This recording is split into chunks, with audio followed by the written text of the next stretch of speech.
अमरीकी बहरी नाकाबंदी के बावजूद खलीज से 1 करोड़ बैरल से ज़ायद ईरानी तेल की तरसील हो चुकी। आलमी तवानाई और सामान की तरसील पर नज़र रखने वाली फर्म ने अमरीकी खबर एजेंसी को बताया कि 13 अप्रैल को अमरीकी बहरिया की जानिब से समंदरी नाकाबंदी के बाद ऐसे 34 टैंकर खलीज से गुजर चुके जो ईरान से ताल्लुक़ रखते थे या पाबंदी ज़दा थे। ईरान ने आबना हरमज़ में 2 बहरी जहाज़ों पर कब्जे की वीडियो जारी कर दी। जहाज़ों को ईरानी साहिल पर मुंतकिल कर दिया गया। ईरानी बहरिया का कहना है कि आबना हरमज़ के हिफाजती इंतजामात को खतरे में डालने पर जहाज़ों को कब्जे में लिया गया।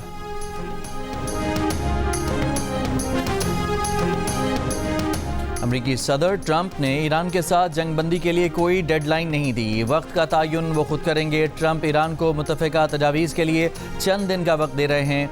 इस दौरान आर्जी जंगबंदी बरकरार रह सकती है। तर्जुमान वाइट हाउस की ब्रीफिंग कैरोलिन लेविट ने कहा कि ईरान की जानिब से 2 जहाज़ों को तहवील में लेने को ट्रंप जंगबंदी की खिलाफ वर्जी नहीं समझते। दोनों जहाज़ अमरीकी या इसराइली नहीं बल्कि बैनुल-अक़वामी हैं। सदर ट्रंप ने कहा है कि ईरान के साथ 36 से 72 घंटों में मुज़ाकरात का इम्कान है।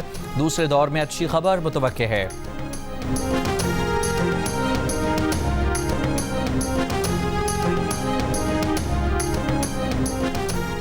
अमरीका के वज़ीर बहरिया जॉन सी फैलन को अचानक ओहदे से बरतरफ कर दिया गया। फौरी इस्तीफ़ा तलब किए जाने की वजह नहीं बताई गई।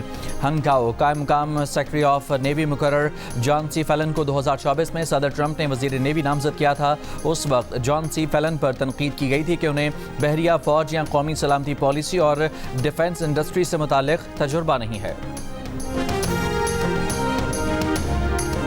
ईरान के सदर मसूद पेज़ेश्कियान ने कहा है कि ईरान ने हमेशा मुकालमे और मुआहदे का खैर मकदम किया और अब भी करता है। हकीकी मुज़ाकरात में बुनियादी रुकावटें वादों की खिलाफ वर्जी, नाकाबंदी और धमकियां हैं। ईरानी पार्लियामेंट के स्पीकर मोहम्मद बाकर कालिबाफ ने कहा कि मुकम्मल जंगबंदी उसी सूरत काबिल कबूल है जब समंदरी नाकाबंदी न हो।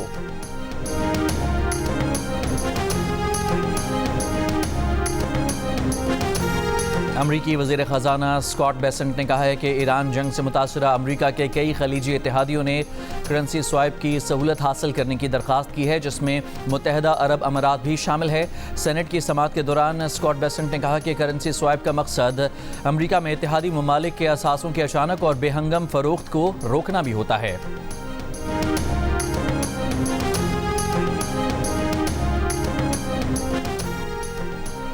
इसराइल के शुमाली गजा में बैत लाहिया पर हमलों में 3 बच्चों समेत 5 फ़लस्तीनी शहीद। मगरबी किनारे में फ़लस्तीनी शहदा के जनाजों पर इसराइली फोर्सेस का हमला, रबर की गोलियां और शेल फायर किए।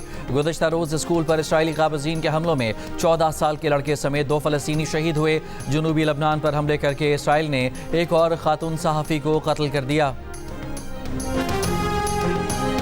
पंजाब असम्बली में ट्रैफिक जुर्मानों में कमी का तरमीमी ऑर्डिनेंस बिल कसरत राय से मंजूर कर लिया गया। तरमीमी ऑर्डिनेंस के मुताबिक मोटरसाइकिल के बाद चालान 2000 से कम करके 1000 रुपये करने की तजवीज़ है, जबकि ज़्यादा से ज़्यादा चालान 2000 रुपये का होगा। तेज़ रफ्तारी के जुर्मानों में कोई तब्दीली नहीं की गई।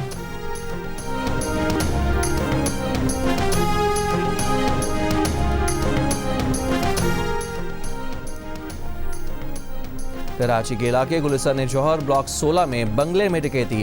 अहले खाना को यरगमाल बनाकर डाकू 43 लाख रुपए और सोने के जेवरात लूट कर ले गए। मुकदमा दर्ज। मुलजमान काले शीशों वाली कार में आए। 3 डाकुओं ने बंगले में घुसकर वारदात की। चौथा कार में बैठा रहा। मुलजमान ने शनाख्त छुपाने के लिए मास्क पहन रखे थे।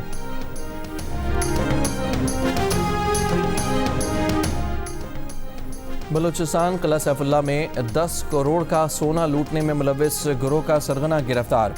पुलिस के मुताबिक मुलजिम ने 1.5 साल कबल पंजाब से आने वाली कोच में 2 ज्वेलर्स से सोना लूटा था। सोनार जेवरात कोयटा के ज्वेलर्स के ऑर्डर पर लेकर आ रहे थे। मुलजिम के दीगर साथियों की तलाश जारी। आपने 35 जगहों पर अप्लाई किया, 45 जगहों पर, और आप 45 जगहों पे नाकाम हुए।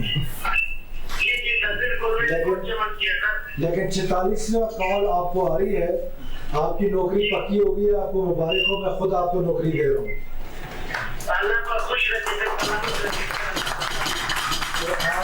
आपके वालिद साहब हयात है, अम्मा भी जिंदा है,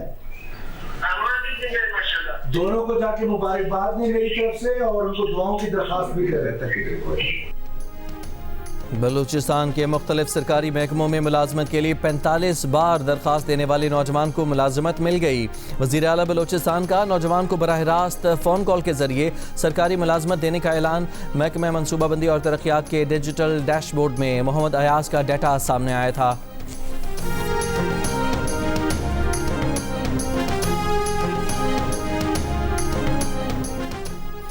अटक रिफाइनरी के लिए खाम तेल टैंकर्स की आमदोरफ्त में आयद पाबंदी खत्म, तेल सप्लाई शुरू हो गई। रिफाइनरी हुकाम का कहना है कि जल्द पैदावार शुरू कर दी जाएगी। मुल्क के शुमाली इलाकों में फ्यूल सप्लाई में कमी का खतरा खत्म हो गया। इससे पहले खाम तेल न पहुँचने से अटक रिफाइनरी की बंदिश और जेट फ्यूल की किल्लत का खदशा पैदा हो गया था।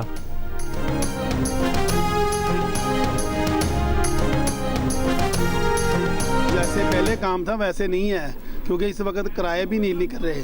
किराए निकलने हो तो फिर तो कोई मसला ही नहीं है, लेकिन गाहक ही नहीं है, इस वजह से बिस्मिल्लाह नहीं होती, वैसे ही फारग ही बैठे हुए हैं। जो कारोबारी हालात हैं वो तो जंग की वजह से बहुत मुतासर हुए हैं। दूसरा, जंग की वजह से जो पेट्रोल की कीमतें बढ़ गई, उससे धागे की कीमतें बढ़ गई हैं। प्रोडक्ट जो है वो बहुत कास्टली हो गई है। वो हमारी जेब से वो क्या कहते हैं डालने वाली बात है। जो कारोबार को इस वक्त चलाने वाला ना बहुत मुश्किल काम हो चुका है। पेट्रोलियम मसनूआत की कीमतों में इजाफे से कपड़ा महंगा हो गया। फैसलाबाद की मार्केटें वीरान, गाहक न होने के बराबर, ताजिर और दुकानदार परेशान, दुकानों के किराए निकालने मुश्किल हो गए। ताजिरों का कहना है कि जंगी हालात जल्द न बदले तो महंगाई और बढ़ेगी, कारोबार ठप होने का खदशा है।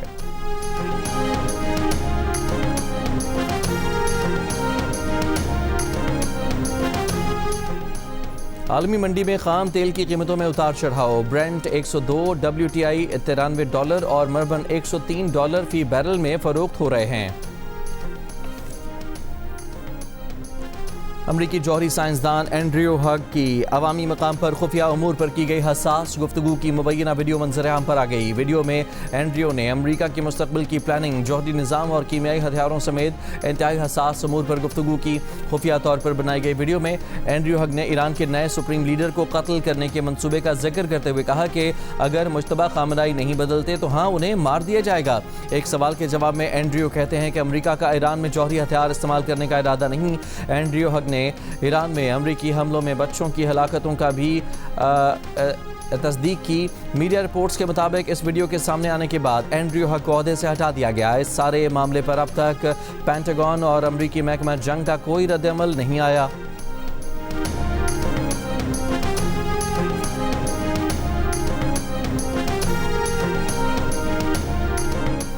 ट्रंप के खुसूसी नुमाइंदे ने ईरान की जगह इटली को फुटबॉल वर्ल्ड कप में शामिल करने की तजवीज़ दे दी। पाओलो ज़िम्पोली ने यह तजवीज़ फीफा के सदर और ट्रंप को दी है। ज़राए के मुताबिक ये मनसूबा अमरीकी सदर और इटली की वज़ीर आज़म के दरमियान ताल्लुकात में बेहतरी की कोशिश है, जो ईरान जंग मामले पर पोपलियो पर अमरीकी सदर की तनकीद के बाद कशीदा हैं। ईरानी फुटबॉल टीम अमरीका की मुश्तरका मेज़बानी में होने वाले फुटबॉल वर्ल्ड कप में शिरकत के लिए रजामंदी जाहिर कर चुकी है। अमरीकी सदर ट्रंप भी कह चुके हैं कि ईरान की टीम को टूर्नामेंट में खुशामदीद कहा जाएगा।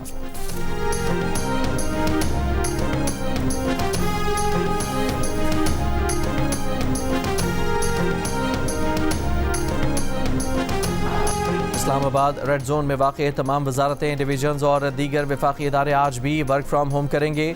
वफाकी आईनी अदालत और इस्लामाबाद हाई कोर्ट आज बंद रहेगी। सुप्रीम कोर्ट आज महदूद अमले के साथ काम करेगी।